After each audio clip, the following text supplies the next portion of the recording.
Hello students, कैसे हैं आप लोग। मुझे आशा है आप लोग सब अच्छे होंगे। हमारे जो भी मित्र, जो भी दोस्त इस वीडियो को देख रहे हैं, हमारे साथ इस चैनल पर बने हुए हैं, उन्हें हमारा नमस्कार। आप सबका स्वागत है, आप लोगों को स्वागत है ट्रिपल सी ऑनलाइन ज्ञान में। ट्रिपल सी ऑनलाइन ज्ञान, ट्रिपल सी ऑनलाइन ज्ञान में आप लोगों का स्वागत है। मैं चमन कुमार आप लोगों के साथ आज हम लोग पढ़ने जा रहे हैं संख्या पद्धति, नंबर सिस्टम। जितने भी कॉम्पिटिटिव एग्जाम्स हैं सभी जगह ये इनसे मतलब इस चैप्टर से बहुत ज्यादा सवाल आता है। चाहे वो अभी जो ट्रेंड में चल रहा हो, बिहार आईटीआई हो, बिहार एस्टेट हो, उसके बाद बिहार के अंदर जो जो भी सेंट्रल टीचर वगैरह सीटेट वगैरह एग्जाम होता है वहां पे भी इसका सवाल आता ही आता है। नेट जेआरएफ सभी जगह यह आपको काम देगा। तो हम लोग आज बेसिक से शुरू करते हैं। इससे पहले एक वीडियो डाला हुआ है नंबर सिस्टम का, उसे आप जरूर देख लें। उसके बाद यहाँ तो और अच्छी तरह से समझ में आप लोगों को आएगा। चलिए हम लोग नंबर सिस्टम को एकदम बेसिक से पढ़ते हैं।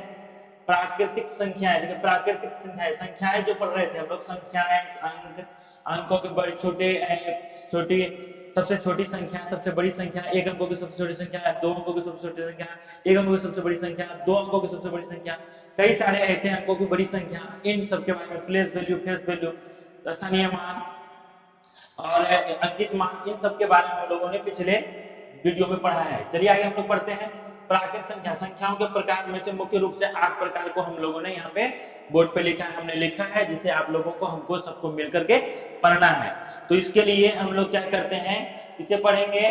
तो एक काम करें पहले, इसमें जब हम लोग इसको पढ़ेंगे तो इसमें क्या हो सकता है, ओवरराइट हो सकता है। इसलिए आप चाहें तो इसका एक बार स्क्रीनशॉट ले लें, फिर हम लोग इस पर चलते हैं। चलिए स्क्रीनशॉट ले लें। चलिए उम्मीद है आप लोग स्क्रीनशॉट ले लिए होंगे। आगे बढ़ते हैं। प्राकृतिक संख्या है, प्राकृतिक संख्या को हम लोग कहते हैं इंग्लिश में नेचुरल नंबर। प्राकृतिक संख्या है नेचुरल नंबर, नाम से ही पता चलता है नेचुरल नंबर जो प्राकृत हो, जिसके लिए मतलब वास्तविकता हो, एक प्रकार से यह कह सकते हैं जिसका फैक्ट है कि हाँ वह ऐसा ही होता है। तो गिनती की सभी संख्याओं को प्राकृत संख्या कहते हैं। अब गिनती की संख्या, गिनती कहां से की जा सकती है, 1 2 3 4 5 6 7 8 9 10 11 12, दुनिया की किसी भी संख्या से लाखों करोड़ों कुछ भी लिखेंगे तो वह सभी किस समूह में आएगा, प्राकृत संख्या के समूह में आएगा। गिनती अगर बोला जाए, इसको ही देख लीजिए। अब यहाँ क्या कहेंगे, 10,11,10,000, 92,692, ये क्या है, एक प्राकृत संख्या है। कैसे प्राकृत संख्या है, क्योंकि गिनती में ही आ गया ना। गिनती में जितनी भी संख्या आ जाती है वो सभी प्राकृत संख्या कहलाती है। एकदम इसको फटाफट समझते चलेंगे हम लोग। तो गिनती कहां से शुरू होती है, एक से शुरू होती है, शून्य से नहीं। गिनती कहां से शुरू होती है, एक से। तो 1 2 3 4 5 6 7 8 9 10 11 एक्स्ट्रा एक्सेट्रा आगे बढ़ते जाएंगे बढ़ते जाएंगे बढ़ते जाएंगे, सभी क्या हो जाएगा हमारा, कौन सी संख्या हो जाएगी, वह प्राकृत संख्या हो जाएगी, क्योंकि वह सभी संख्याएं गिनती में ही आती है। चलिए ये एक नंबर आपका कंप्लीट हो चुका। दूसरा पढ़ेंगे हम लोग पूर्ण संख्या है। पूर्ण संख्या किसे कहते हैं, जैसे होल नंबर कहते हैं इंग्लिश में, क्या कहते हैं, होल नंबर्स। ठीक है।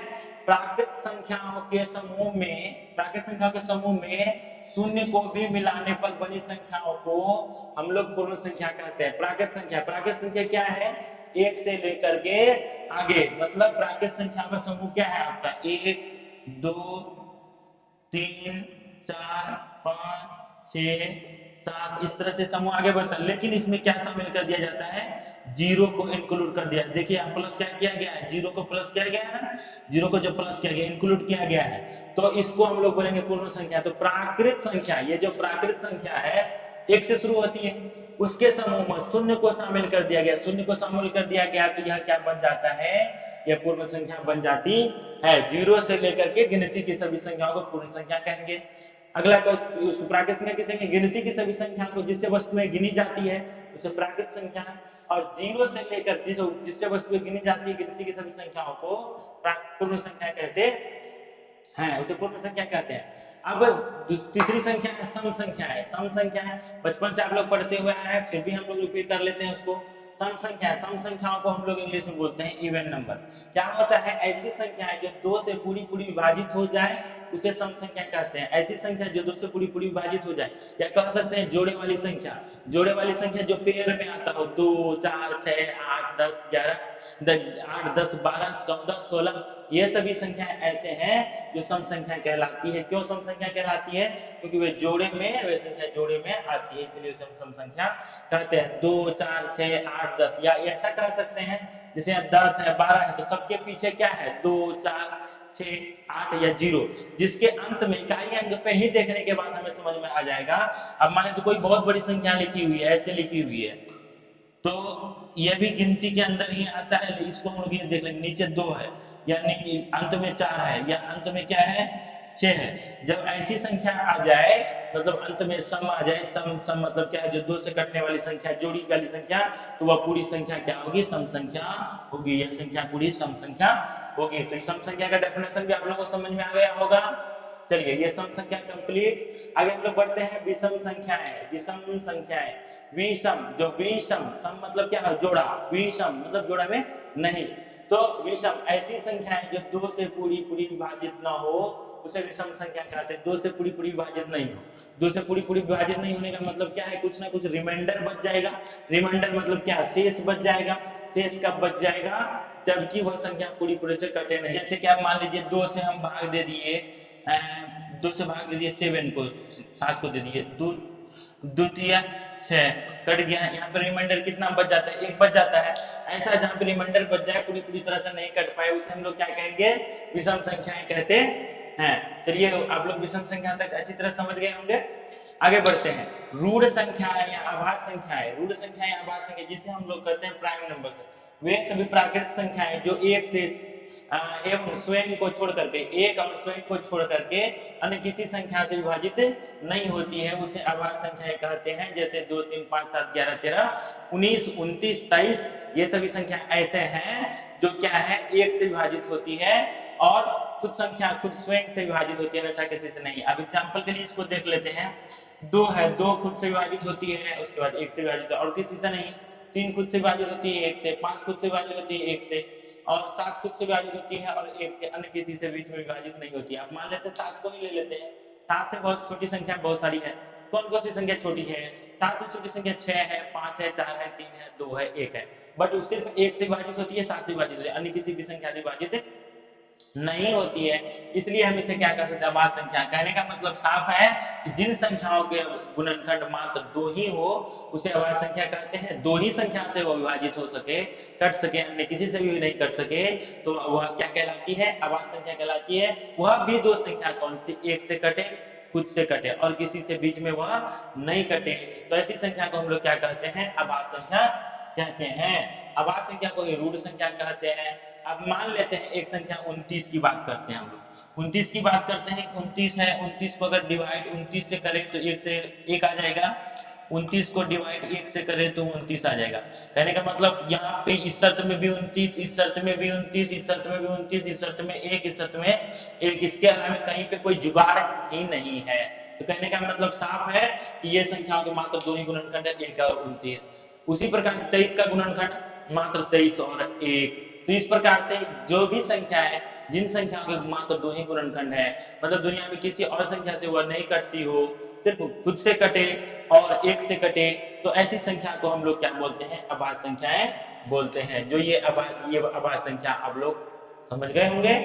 आइए अब हम लोग पढ़ेंगे पूर्णांक संख्या। पूर्णांक संख्या किसे कहते हैं, इंटीजर्स, इंग्लिश में इसको इंटीजर्स बोलते हैं। पूर्णांक संख्याओं को ऋणात्मक संख्याओं, शून्य और प्राकृत संख्याओं के समूह को पूर्णांक संख्या कहते हैं। देखिए ये प्राकृत संख्या है, 1 2 3 4 5 6 7 8 9 10 एक्सेट्रा, जितने भी हैं सभी प्राकृत संख्याएं हैं। और उसमें किसको शामिल किया जाए, ये वाला शून्य को शामिल किया जाए, जिसको हम लोग पूर्ण में शामिल करते हैं, शून्य को शामिल किया जाए। और किसे शामिल किया जाए, शून्य से छोटी सभी संख्याएं। शून्य से छोटी संख्या कौन सी होती है, ऋणात्मक, जो नेगेटिव नंबर्स होते हैं, जिसमें माइनस का चिन्ह लगा होता है, माइनस, ये वाला देख लीजिए यहाँ पे, माइनस, -4, -3, -2, -1, ऐसी संख्याओं को हम लोग पूर्णांक संख्या कहते हैं। कहने का मतलब क्रिया क्या कहा जा रहा है, इसे संख्या रेखा पर दर्शाया जा सकता है। कहने का मतलब अब हम लोग ये लेते हैं, संख्या रेखा खींचते हैं। संख्या रेखा पे यहाँ पे क्या होता है, 0 होता है, इससे आगे जाएंगे तो 1 होगा, 2 होगा, इससे आगे जाएंगे 3 होगा, 4 होगा, इससे आगे जाएंगे 5 होगा, 6 होगा। लेकिन ये 0 से ऊपर की बात है, 0 से नीचे की बात करेंगे तो 0 से छोटी वाली संख्या भी होती है ना, जिसको हम -1 बोलते हैं, -2 बोलते हैं, -3 बोलते हैं, -4 बोलते हैं, -5 बोलते हैं। तो ये संख्या रेखा पर जिन चीजों को दर्शाया जाता है, जिन संख्याओं को दर्शाया जाता है, उसे हम लोग क्या कहते हैं, उसे पूर्णांक संख्या कहते हैं। ये सभी पूर्णांक संख्याएं हैं। क्यों पूर्णांक संख्याएं हैं? क्यों यहाँ से आगे चलेंगे प्राकृत संख्या, यहाँ से पीछे चलेंगे ऋणात्मक संख्या, और उसमें शामिल किसको किया गया है? शून्य को शामिल किया गया है। तो ये सभी संख्याएं कैसी संख्या है? पूर्णांक संख्याएं है। तो पूर्णांक संख्याओं के समूह में कौन कौन सी संख्या आ जाती है? वे संख्या आ जाती है जो शून्य हो, और कौन हो? शून्य से ऊपर की संख्या हो, और कौन हो? शून्य से नीचे की संख्या है, उसे हम लोग क्या कहते हैं? पूर्णांक संख्याएं कहते हैं। तो माइनस वाली संख्या को भी और प्लस वाली संख्या को भी पूर्णांक संख्या। और भी एक तरह से हम इसी पूर्णांक संख्या को समझ सकते हैं। पूर्ण संख्या ले लीजिए। पूर्ण संख्या किसे कहते हैं? जीरो से ऊपर, देखिए गिनती में सब जीरो को शामिल किया जाता है तो वह क्या हो जाता है? पूर्ण संख्या। और गिनती में जीरो को छोड़कर गिनती की संख्या रखेंगे तो प्राकृत संख्या है। जब जीरो को शामिल किया जाए तो जीरो को शामिल कर लेंगे तो वो पूर्ण संख्या, या ये कह सकते हैं पूर्ण संख्याओं के समूह में जब ऋणात्मक संख्याओं को, माइनस वाली संख्याओं को शामिल कर दिया जाता है, इसे शामिल कर दिया जाता है, -2, 4, 5, 6, 7, 8, 9, 10 जो भी हो, माइनस वाली संख्या को शामिल कर दिया जाता है तो उसे हम लोग क्या कहते हैं? पूर्णांक संख्याएं कहते हैं। मुझे उम्मीद है बच्चों आप लोग अच्छी तरह से पूर्णांक संख्या को समझ गए होंगे। हमारे जो भी दोस्त देख रहे हैं वो भी समझ गए होंगे। चलिए आगे बढ़ते हैं। ये प्राय पूर्णांक संख्याओं के समूह है। अब हम लोग पढ़ेंगे परिमेय संख्या। परिमेय संख्या किसे कहते हैं? परिमेय संख्या जिन संख्याओं को लिखा ऐसी संख्या है जिसे p बटे q के रूप में लिखा जा सके। जिसे किस में कैसे लिखा जा सके? p बटे q के रूप में लिखा जा सके, जहां p और q दोनों पूर्णांक हो। p और q यही चीज हो, पूर्णांक माइनस में हो या प्लस में हो या जीरो हो, लेकिन जीरो ऊपर में होना चाहिए, नीचे जीरो नहीं होना चाहिए। क्योंकि आगे शब्द देखिए, p और q पूर्णांक है, q is not equal to zero, मतलब q क्या होना चाहिए? Not equal to zero. q zero के बराबर नहीं होना चाहिए। यानी मतलब अगर इसी एग्जांपल को हम लोग लेते हैं, 9/4 है, 7/3 है, 5 है, नीचे कहीं जीरो है? नहीं है। अगर 0/1 देना हो तो चलेगा, लेकिन 1/0 कभी नहीं चलेगा। क्यों? q is not equal to zero होना चाहिए। ये शर्त कह रहा है परिमेय संख्या का। तो परिमेय संख्या ऐसी संख्या को कहते हैं जिसे p बटे q के रूप में लिखा जा सके, और जहां p भी पूर्णांक हो, q भी पूर्णांक हो। जहां p भी पूर्णांक हो और q भी क्या हो? पूर्णांक हो, लेकिन q is not equal to zero हो। q कभी जीरो के मान के बराबर नहीं हो, जीरो नहीं हो, तो ऐसी संख्या को हम लोग क्या बोलते हैं? परिमेय संख्या बोलते हैं। जहां p और q पूर्णांक है, पूर्णांक मतलब ये माइनस में, तो कह सकते हैं। अब ये बोलिए कैसे पूर्णांक है परिमेय संख्या? तो इसको दशमलव उड़ाएंगे, नीचे आ जाएगा 10, 10 को कटाएंगे 5 दूनी 10 और 21 दूनी 42, 21/5 वो भी परिमेय संख्या, 5/1 परिमेय संख्या, 4/1 परिमेय संख्या। तो ये सभी क्या है? परिमेय संख्या, मतलब p बटे q के रूप में इसे लिखा जा सकता है। भले ही यह है नहीं, अभी मान सकते हैं यह अभी पर परिमेय संख्या के रूप में नहीं है, लेकिन इसे लिखा जा सकता है। तो ऐसी संख्याओं को हम लोग क्या बोलते हैं? परिमेय संख्याएं कहते हैं। अब हम लोग पढ़ेंगे अपरिमेय संख्याएं। अपरिमेय संख्या किसे कहते हैं? अपरिमेय संख्या वो होती है जिसे p बटे q के रूप में नहीं लिखा जा सके। ऐसी संख्याएं जिसे p बटे q के रूप में नहीं लिखा जा सके उसे आप परिमेय संख्याएं कहते हैं। तो इसे p बटे q के रूप में नहीं लिखा जा सकता है, इसे आप परिमेय संख्या कहते हैं। जैसे अब √2 का अगर हम वर्गमूल की बात करें, √2 का वर्गमूल का 1.4 कुछ आता रहेगा। अब वर्गमूल की 3 की बात करें तो वर्गमूल को 1.7 कुछ आता ही रहेगा। कहने का मतलब यह हो गया कि कभी वो समाप्त होने वाली नहीं है, वह अशांत है, जिसका अंत नहीं हो। जिसका अंत नहीं हो, या तो रेकरिंग में नहीं आए, या मान लेते हैं ऐसी भी कोई संख्या आ जाती जो रेकरिंग में होती। कहने का मतलब 1.7 आ गया, फिर 7 7 7 7 7 7 बार बार आ रहा है, तो 1.7 पर हम लोग रेकरिंग लिख सकते हैं। ऐसी भी आ जाए तो वह परिमेय हो जाएगी, परंतु ऐसी नहीं हो, ऐसी संख्या हो जिसका अंत कोई नहीं हो, या रूट चिन्ह के अंदर में कोई अभाज्य संख्या हो, तो उसे हम लोग अपरिमेय संख्या ही कहते हैं, क्योंकि उसे p बटे q के रूप में नहीं लिख सकते हैं। अब एक सवाल होगा दोस्तों आपका कि 6 तो अभाज्य संख्या नहीं है, परंतु यह अपरिमेय के समूह में रखा गया है। तो चलिए इस पर भी हम लोग बात कर लेते हैं, आगे बहुत ज्यादा सवाल आने वाला है इसका। तो √6 यह अपरिमेय नहीं है, लेकिन अपरिमेय का समूह है। कैसे अपरिमेय का समूह है? √3 गुना √2 इसे लिखा जा सकता है। इससे ज्यादा विखंडित यह नहीं हो सकता है। पूर्ण वर्ग तो है नहीं कि जो वर्ग निकल जाएगा। तो यह भी अपरिमेय और यह भी अपरिमेय, दो अपरिमेय का गुणनफल भी अपरिमेय ही होती है।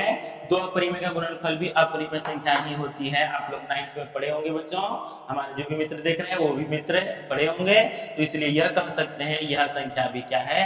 अपरिमेय है। तो अपरिमेय संख्या को p बटे q के रूप में लिखा नहीं जा सकता है।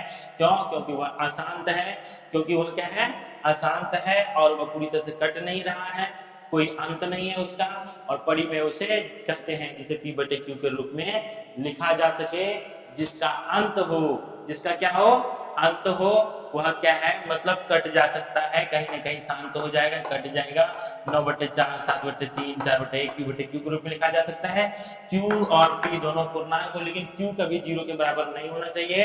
एक बार जो एकदम जल्दी जल्दी में लोग रिविजन कर लेते हैं, Q बराबर 0 नहीं होना चाहिए। इसे हम लोग क्या कहते हैं, अपरिमेय संख्या, पूर्णांक संख्या उसे कहते हैं जब पूर्ण संख्याओं के समूह में ऋणात्मक संख्याओं को माइनस वाली संख्याओं को भी शामिल कर दिया जाए। ऋणात्मक मतलब माइनस वाली संख्याओं को भी शामिल कर दिया जाए तो वह क्या हो जाती है, पूर्णांक संख्या हो जाती है। या प्राकृतिक संख्याओं के समूह में शून्य और ऋणात्मक संख्याओं को शामिल कर दिया जाए, माइनस वाली संख्या को शामिल कर दिया जाए तो वह क्या हो जाती है, पूर्णांक संख्या हो जाती है। प्राकृतिक संख्या से पूर्णांक संख्या बन सकती है, पूर्ण संख्या से भी पूर्णांक संख्या बन सकती है। प्राकृतिक संख्या से पूर्णांक संख्या तब बन सकती है जब उसमें शून्य और ऋणात्मक संख्याओं को शामिल किया जाए। पूर्ण संख्याओं से पूर्णांक संख्या तब बन सकती है जब उसमें सिर्फ और सिर्फ ऋणात्मक संख्याओं को शामिल किया जाए, क्योंकि शून्य शामिल ही होता है। अब उसके बाद चलते हैं हम लोग रूढ़ संख्या, जिसे आभाज्य संख्या कहते हैं। रूढ़ संख्या या आभाज्य संख्या जिसके मात्र दो ही गुणनखंड हो, दो ही संख्या से वो विभाजित हो सके, एक से और संख्या स्वयं से, अन्य उसके बीच में किसी से विभाजित नहीं हो, ऐसी संख्या को जिसके दो ही गुणनखंड हो उसे हम लोग क्या कहते हैं, आभाज्य संख्याएं कहते हैं। एक संख्या भाज्य हम लोग नहीं पढ़े, भाज्य इसका उल्टा होता है, 4, 6, 8, 10, 9 ये सभी संख्याएं भाज्य संख्याएं। क्यों भाज्य संख्याएं वे, क्योंकि उसके बहुत सारे गुणनखंड होते हैं, दो से अधिक गुणनखंड होते हैं। हम ले ही लेते हैं एग्जांपल। अब 9 की बात करें, 9 1 से भी कटता है, 3 से भी कटता है, ये संख्या 3 से भी कटती है और 9 से भी कटती है। अब 10 की बात करें, 10 1 से भी कटता है, 2 से भी कटता है और 5 से भी कटता है, 5 से भी विभाजित होती है ये संख्या, और किससे विभाजित होती है, 10 से विभाजित होती है। तो देखिए गुणनखंडों की संख्या 3, गुणनखंडों की संख्या 4, गुणनखंडों की संख्या किसी के 5 होगी, गुणनखंडों की संख्या किसी के 8 होगी। इस प्रकार से आगे हम गुणनखंड पर बहुत सारे सवाल पढ़ने वाले हैं, तो बच्चों ध्यान दीजिए।